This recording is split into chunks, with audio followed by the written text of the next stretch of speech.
Today's guest is someone who truly understands the ups and downs of motherhood. Sarah Parise is a mom to two girls. She's a personal trainer, yoga instructor, CEO, and the founder of Great Days by Sarah, a coaching business that helps moms prioritize their wellness for just 2% of the day.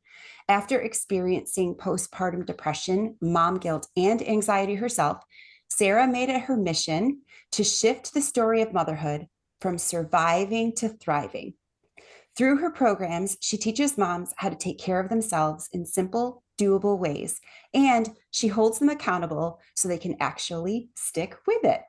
Sarah is passionate about making sure every mom feels their best and has more great days. We're thrilled to have you here, Sarah. You're just near and dear to our hearts. So thank you so much for being with us. Thank you. It's an honor to be on your show. Yay. Yes, I feel like we need to just interject and throw in there that Sarah is also just a dear friend. She's one of her experts. She's one of her moms and just a personal friend of both Cindy and myself. So we're honored to spend this morning with you, Sarah. Thanks for being here. Love And it.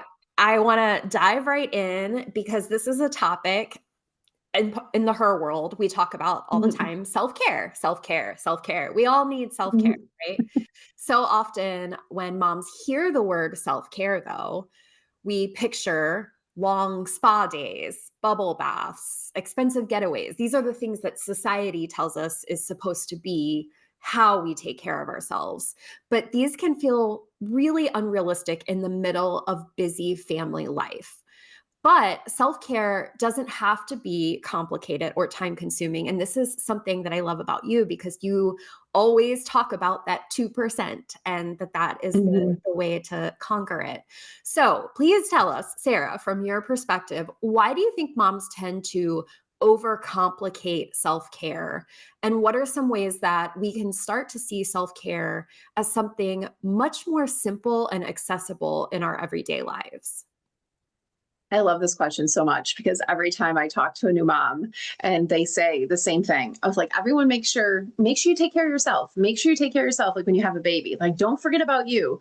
But then like especially when you're a new mom, you're like, well, what the heck does that look like? I'm with this baby all day.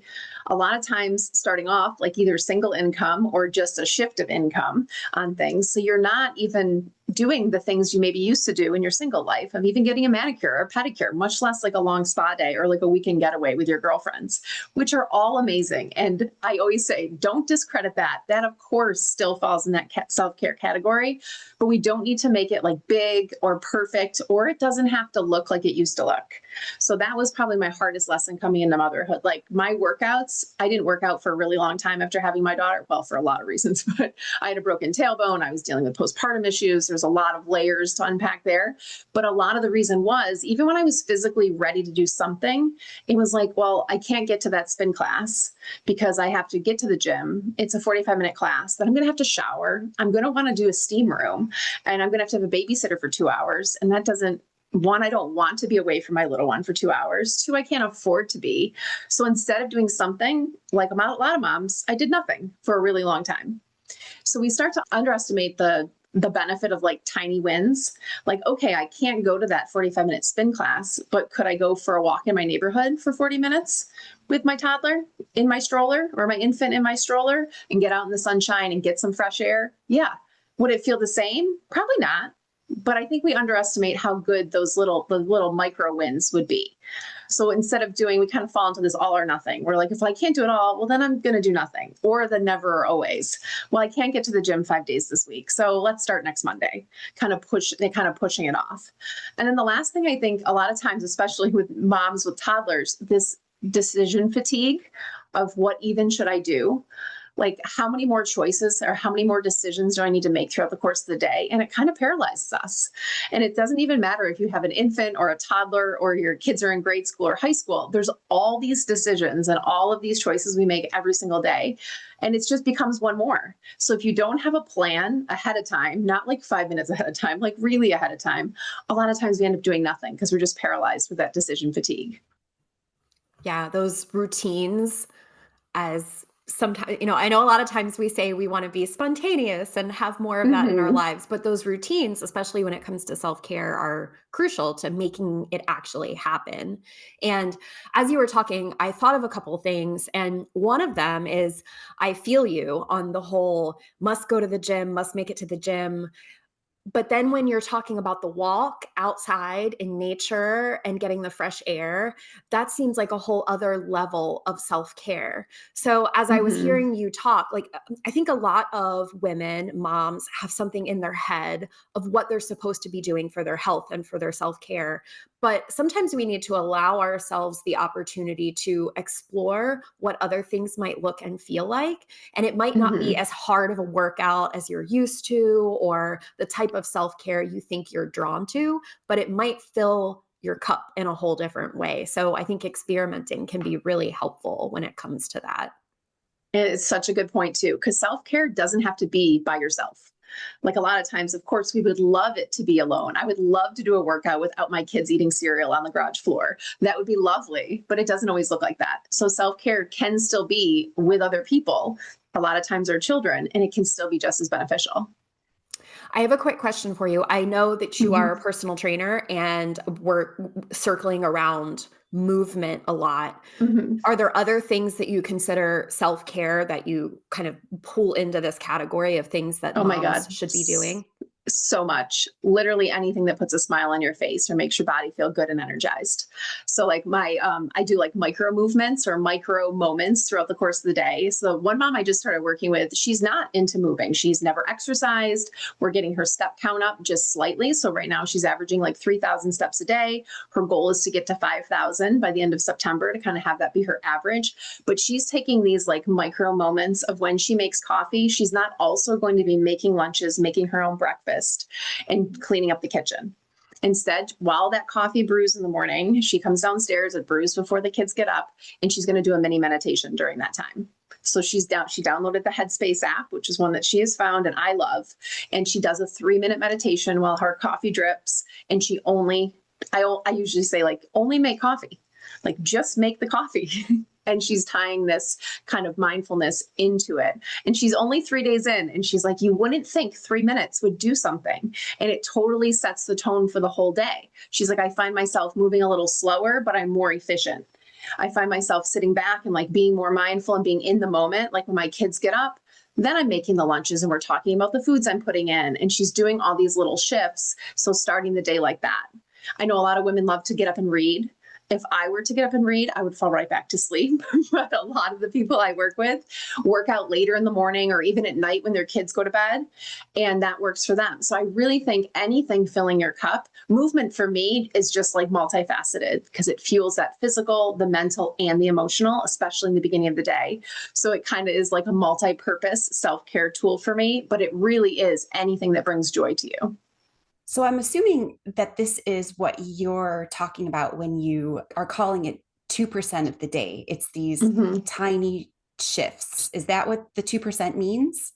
It is. A lot of people say, well, 2% is still, if you do the math, like 28 and a half minutes. That's still like a big chunk of time. I said, yeah, but if you look at your screen time on your phone and you see how much time you spend on Instagram, you probably spend 2% of the day on Instagram at least, most moms especially. So 2% of the day can be done in one chunk in that 28 minutes, or you can sprinkle it out through the course of the day. Like my new Okay. client who's doing 3 minutes of morning meditation, she's doing a 10-minute walk at lunch, and then she's doing some kind of active play with her kids in the backyard. So it's also this trickle down effect. So when she gets home, the kids used to just sit in front of the TV. She used to have another cup of coffee because she was so tired. And now they're doing active play outside instead. But so when they get off the bus, they play. So her 28 minutes looks different. It's like a little bit in the morning, a little bit at lunch, and then a little bit after school. And then eventually she really wants to tie on something at the end of the day, like a stretching or something, kind of just a slower activity to kind of slow down and kind of build that bedtime routine. But we don't want to make all these changes at once because then they won't stick. It's like New Year's when people say New Year's resolutions and they're like, I'm going to go to the gym 5 days a week. I'm not going to eat sugar. I'm not going to drink alcohol. And then like 4 days in, they're done with that resolution It's so because it's much. too Yeah. much. So you Yeah. have to do Sure. slow, consistent changes in order for it to stick. And that's the goal. For this is supposed to be like a lifelong thing. There is no finish line in your wellness journey. It sounds amazing. And I was hoping that we could just dissect that a little bit more. Oh, you had mentioned decision fatigue, and I definitely get decision fatigue. It's trying to figure out because my schedule is constantly shifting. And so, how to Hmm. make this all work with a constantly shifting schedule? And especially my kids are Hmm. older. So, like, how do I make it work with my kids being older? So, can we talk about some more practical and realistic strategies that moms can lean on daily, even if Hmm. they're juggling work, kids, Hmm. household responsibilities, the shifting schedules? I know it should be I get up, I work out, I go, blah, blah, blah. But to be honest, I am not a morning person. I Hmm. I admire you so much because you say that you get up at like what 5:15 every day. Hmm. And that's my Every husband's day. time. He goes out Hmm. into the and he goes into the workout space and is working out, but I'm immobile in the morning. Can we talk a little bit about this? Like it takes my brain so long to wake up. One, not everyone's a morning person. I've worked with women in all different aspects and stages of parenting. Like you said, your kids are a little bit older. So they're not getting up super early in the morning. So you don't have to get up super early in the morning now. And that works well for you. So it doesn't have to be done in the morning. I do think it's, well, I can't say it's nice. It's more convenient when it's done at the same time every day. Like a woman in the neighborhood that I personal train in person, and we meet Thursdays at noon. And she works full time. It's not like she's home and she has all this flexibility, but she carved out her lunch hour, her lunch 45 minutes on Thursdays. So we do a strength training on Thursdays at noon. So that's like every single Thursday, she knows where she's supposed to be at that time. And it's with me getting strong. And then she races back and hops on a Zoom call sweaty. But this is how she's kind of built it in because she doesn't have the benefit of getting up at 5 a.m. She doesn't want to do that. She's like, I can't do that. And after work, I'm too tired, which I hear a lot too. So a lot of times, if you're not a morning person, Cindy, like could a mid-morning, like kind of shut down of your schedule? Like, yes, things are always shifting. Of course, things come up and days change like that. But if you could find a time where you really block out 25 minutes for yourself on a daily basis during a time of day that works for you. So that's the biggest piece. It has to work for your schedule. So if I tell you, okay, next week you're going to get up 5:15 every single day, I'm going to send you a workout. Guess how many workouts that you're going to do? Like that, like it's just not going to happen. I know my alarm already goes off at 6:15 to pack lunches. So I'm like, oh my gosh, I want that extra hour of sleep. Yeah. Yeah. And sometimes I even tell people, like, well, could you try 15 minutes? Could you do 15 minutes earlier and just go up and go walk around the block or just get up and move around the house just to get moving before like the chaos of the day starts? And moms are honest and they're like, no, I value every single minute of my sleep. And I honor that. I understand. I'm like this at the end of the day. If someone asks me to jump on a Zoom call at 8 p.m, I'm like, absolutely not. I am winding down by 7 o'clock. My lights are low in my house. I'm doing my journaling. I'm just like, we're slowing down for the day. And I know that will shift and change as my kids have started sports that go until 7:30 now on school nights. So I'm having to like change how I do things towards the end of the day because I am up early. So I'm winding down early. So it really does. You have to find something that works for you. And there's not one size fits all. And that's why I work one-on-one with moms to try to get them into a routine that works for not only themselves, but for their family. Because let's be honest, you're not just juggling your schedule. You're juggling your family's schedule, your partner's schedule, your work schedule, all of it. And then the second thing is finding these like prep times before the chaos. So like if you know you're going to get up and make lunches, you get the kids off to school, maybe once you get moving, maybe an hour or two after you get up, you do feel good. So as soon as you get up, put on your workout clothes, have your space set up, kind of prep before the chaos, I kind of call it. So you make lunches in your workout clothes. You get the girls off to school in your workout clothes. And as soon as the house is empty, it's not after the dishes are done or after the laundry's changed. As soon as the house is empty, then you do your time. You do your movement, you do your meditation, you do what makes you feel good. But setting up for it, you wouldn't think like getting out of your pajamas would make such a difference. But if I walk to the bus stop and I haven't moved yet, and my goal is to run after I drop my kids at the bus, and I still have my sweats and a t-shirt on, I'm not coming home to put on run clothes. I'm going to sit down on my computer. I'm going to check my email. I'm going to do the dishes. I'm going to straighten up the kitchen from the chaos of the morning. So prepping before the chaos, I think, is just a huge thing. Everything you're saying makes perfect sense. And Mhm. also, I know from being in community with hundreds of moms every Mhm. day that a big refrain that we hear is this feeling of guilt. in taking time for ourselves. Like we're stealing time away from our kids or our partner. The truth is, when moms are running on empty, nobody wins. We know that.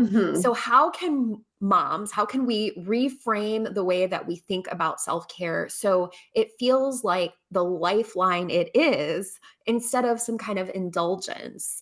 And I would love to know what has helped you personally and the moms that you work with move past that guilt.